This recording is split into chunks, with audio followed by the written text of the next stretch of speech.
Alors, bonjour et bienvenue dans cette suite de vidéos consacrée à cette formation sur la conception d'une application de gestion de salaire et d'employés avec Laravel. Donc, dans la vidéo précédente, on avait réussi à faire totalement le CRUD qui concernait les départements pour qu'on puisse mettre nos employés dans les départements. Dans la vidéo d'aujourd'hui, on va commencer à enregistrer des employés et on va leur assigner des départements lors de la création. Alors, c'est parti. Si vous vous rappelez dans l'une des premières vidéos, on avait déjà préparé le terrain, c'est-à-dire on était allé sur l'écran des employés et on avait déjà mis un formulaire, on avait mis en place un formulaire d'ajout qu'on avait laissé à ce niveau-là. Et là, il nous manquait juste une information capitale, le département. Alors, comment est-ce qu'on peut faire ici pour récupérer le département, pour l'afficher ici aussi, pour qu'on puisse l'utiliser lorsqu'on souhaite créer cet employé? Donc, le principe est plutôt simple. Pour créer ici cet employé, on va retenir ici dans notre code et là je vais fermer tout ce qui n'est pas nécessaire et on va aller au niveau du dossier employé dans le fichier create et ici je dois modifier quelque chose. Je vois que là ici il met département, mais pour le moment ici département, vous voyez que là on n'a rien. Donc il va falloir qu'on liste ici les départements dans cette section là pour qu'on puisse les utiliser lorsqu'on va créer ici cet employé là. Donc c'est parti. Pour ça, on va encore aller dans web.php, on va voir quel contrôleur gère la section des employés et là c'est le employé contrôleur. Donc là on va ouvrir ici cet employé contrôleur et la vue qui permet d'afficher celle-ci, la méthode qui permet d'afficher cette vue plutôt, c'est la méthode create. Donc dans cette méthode create, il va falloir qu'on envoie ici l'ensemble des départements à cette vue là, à cette vue qui se trouve ici dans le dossier, dans le fichier create. Donc pour envoyer ici la liste des départements, c'est plutôt simple. On va créer ici une variable qu'on va appeler département, et ici on va indiquer ça égale à département. Et ici, on va récupérer tous les départements en faisant département all. Ensuite, lorsqu'on retourne ici sur la vue create, on doit ici faire ici un compact. Donc là, on envoie la donnée avec la méthode compact. Et là, on lui envoie les données qui se trouvent dans la variable département. Donc, si on fait ce qu'on enregistre, ça sera bon, mais on n'aura aucun changement ici du côté du front-end. Donc là, si vous voyez que si on enregistre et qu'on déroule cette section, on n'aura toujours rien. Ensuite, on doit aller au niveau de notre dossier View dans Resources et on va chercher la section qui concerne ici les employés. Donc là, on va ouvrir le fichier Create. Et là où on a mis ici le Select qui permet de sélectionner ici les départements, c'est-à-dire ce Select là, on va laisser une option vide pour qu'on puisse avoir cette option là si jamais on n'a pas sélectionné les départements. Et ici, on va mettre ici un for each. Donc là, on va boucler sur un for each. Et ici, la variable sur laquelle on souhaite boucler, c'est département.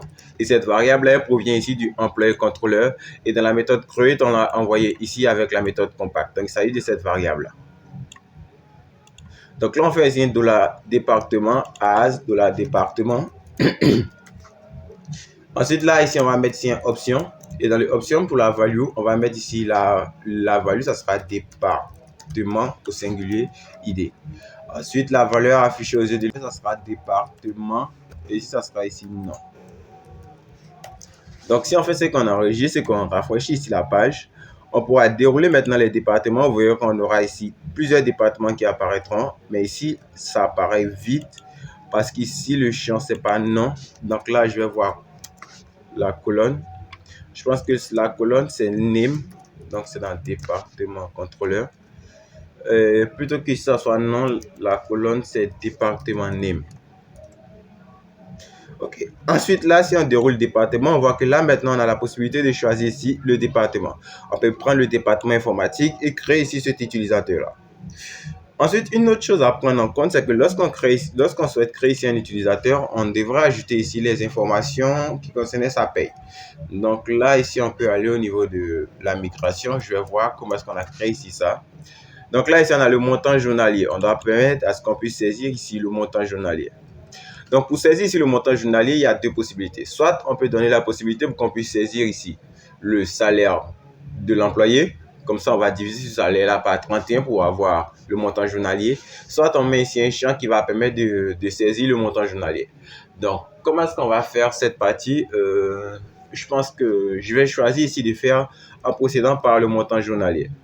Donc là, on va faire ici avec le montant journalier. Et juste après contact, on va dupliquer ici contact dans le create.blade.php de employé. On va dupliquer ici contact et ici on va mettre ici le montant journalier. Donc là, vous pouvez utiliser la seconde méthode si elle vous semble plus logique, mais moi, je vais utiliser la méthode où on permet à l'administrateur de saisir ici le montant journalier de l'employé. Ici, le name, je vais l'appeler montant journalier. Et ici, le placeholder, le input, ça sera de type number pour qu'on puisse saisir ici le montant. Et ici, le placeholder, ça sera entre le montant journalier.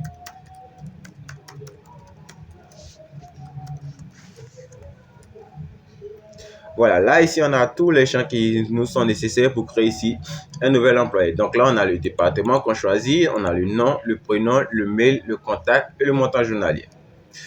Ok, c'est parfait. Ensuite, ce qu'il faut faire, c'est qu'on va vérifier ici où est-ce qu'on souhaite créer ici comment est-ce qu'on souhaite créer cet employé-là. Donc là, ici, on a une méthode create qui retourne la vue, une méthode edit qui retourne une vue. Donc là, ici, il nous faut une méthode store qui va permettre d'enregistrer cet employé-là. Donc là, ça sera ici en poste. Donc là, ça sera /store.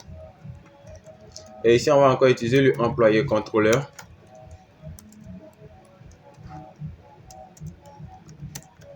La méthode ici, on va l'appeler store.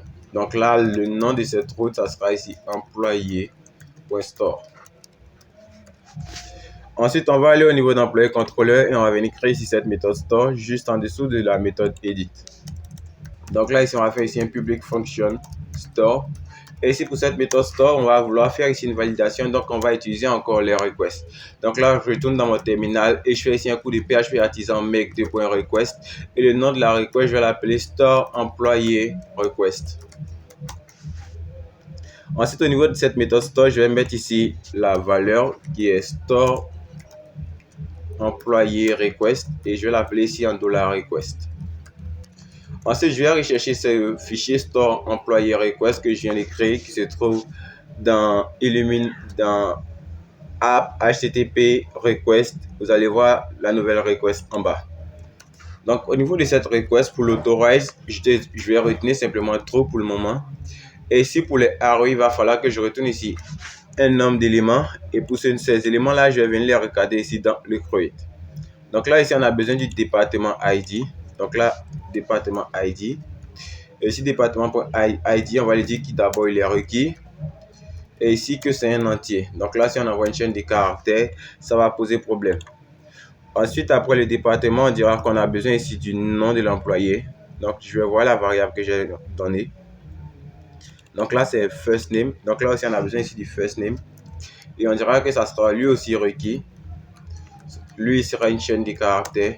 Et là, on aura ensuite last name, je pense. Le last name aussi sera requis. Et aussi, il sera une chaîne de caractères. Ensuite, là, on aura ici la variable email. On dira que lui aussi, il est requis. Seulement que l'email, on va lui dire qu'il est unique. Et il est unique dans la table employé. Et la colonne, c'est email. Le contact, on va aussi dire que le contact est requis plutôt. Donc là, le contact est requis. Et aussi, le contact doit être unique par employé. Donc, deux employés ne peuvent pas avoir ici le même contact. Donc, oui, deux employés ne peuvent pas avoir le même contact puisque le contact est unique. Donc, ici, ça sera contact.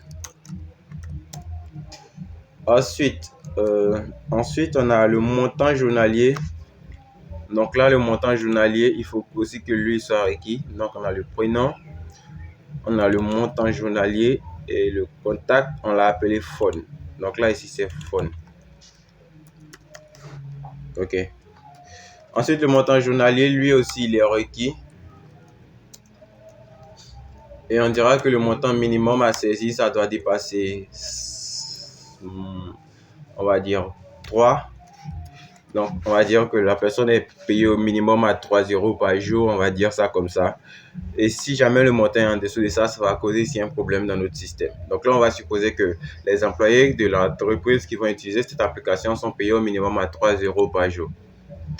Donc là, on a le montant journalier, on a le phone, on a le mail, on a le last name, on a le first name. Et je pense qu'on est bon ici au niveau de la validation.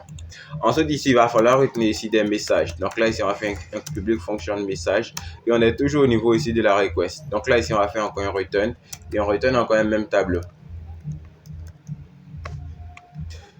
Et ici, pour les messages à retenir, on dira que lorsque le mail est requis, on retiendra le message, le mail est requis. Et quand le mail a déjà été pris, on dira que le mail est déjà pris. Voilà, tout simplement.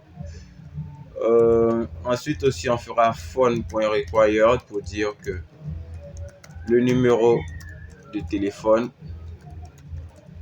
est requis. Ensuite, phone.unique pour lui dire que le numéro de téléphone est déjà pris.